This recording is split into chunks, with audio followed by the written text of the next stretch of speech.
Darren Hughes. Mr Speaker, as the Prime Minister has indicated, this is a bill which enjoys a lot of support around the House, and the Labour opposition will be voting for its first reading this afternoon.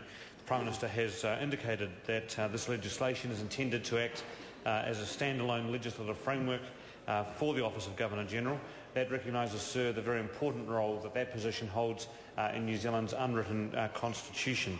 The modernisation of the salary arrangement and increased transparency for funding is an entirely appropriate way for that High Office to be treated and for the legislation that's now before the House to be considered in light of the gradual modernisation that New Zealand takes with regard to its constitutional evolution.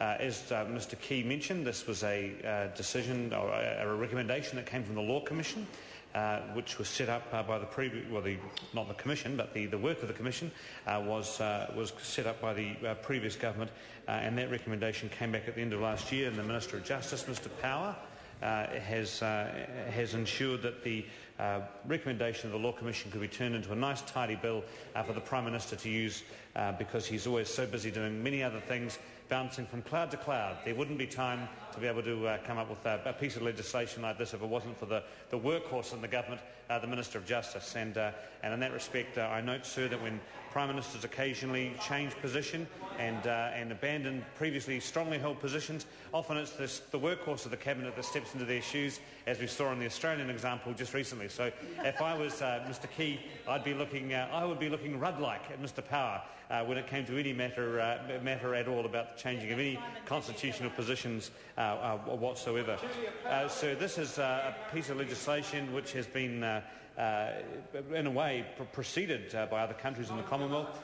Her Majesty the Queen has paid income tax since 1993 for quite a significant period. In fact, probably the period when Mr Key was in the United Kingdom for those many, many years he lived offshore, and in that time no doubt acted as a financial advisor to the Queen because he's able to write himself into almost every single story that's ever happened. He probably told the Queen to kick a few tyres on her financial affairs and to mine the depths of the Exchequer, of the Chancery, in order so that those investments could be realised. And he claims that I'm close to the mark, but we know with the claims of the Prime Minister they could mean anything. Today he's telling us that he advised the Queen on her financial affairs. By tomorrow he'll be saying, Elizabeth who? But we know that I'm transgressing very closely to the standing orders of invoking the Sovereign, and I want to pull back from that, so I'm sorry I correct myself on that. It's the consistency of Mr Key's position which just acts as such a distraction from the standing orders and the Speaker's rulings. Who indeed would know? And in Australia since 2001 it's been the practice of the Governor-General to pay income tax. So this is not a bold deviation from what is occurring in other countries. This is not quite the step change that we associate the Key government with any change that they make. But this could be the sort of economic transformation this country needs, that now with every other idea knocked over, this country will be transformed by the addition of one taxpayer, the Governor-General of New Zealand.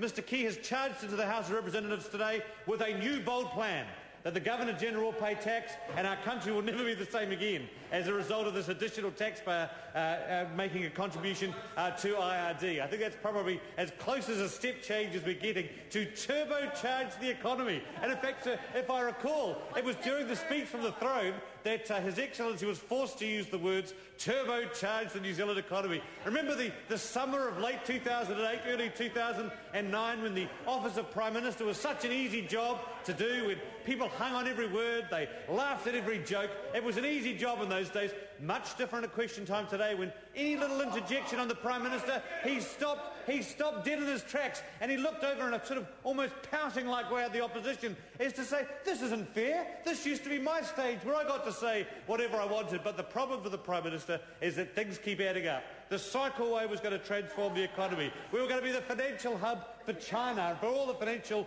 agencies in the world. We were going to have a party central that was going to change all of Auckland and our tourism strategy all around the world. And of course, that's gone through every possible iteration before finding out that actually the Auckland Regional Council position, which was so dreadful at the beginning of last week, was a really good idea by the end of the week. So all of these things that come along for consideration as a step change to the economy never seem to actually end up anywhere. They talk big at the beginning of the process, and by the end it whimpers out. Today there are 0 hectares going to be available on Schedule 4 land for mining, but in February, just half a year ago, this was going to be the sort of thing that New Zealand needed to do, notwithstanding public comment, because the Prime Minister was going to be so bold in his advice to the Governor-General on matters of legislation, he was going to be so bold that it wouldn't matter. The problem is the statement the Prime Minister makes to Parliament is meant to last an entire year. These ones aren't even lasting 6 months, 2 quarters, and the policy is gone. But, sir, I want to return to the first reading of this bill, which is the Governor-General bill. We do support the legislation. We think it's a very good idea. The review of the Civil List Act 1979, the Civil List Act is not a piece of legislation that is necessarily known widely in the country, although any items referring to the Civil List have been brought to our attention more recently. But this is the recommendation that came through in 2009. It ought to be supported.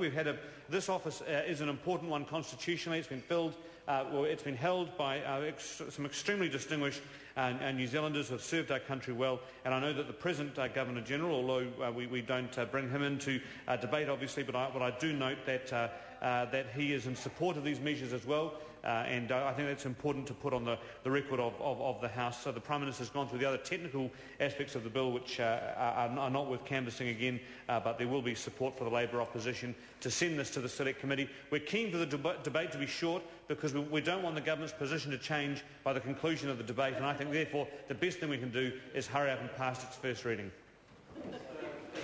I call Amy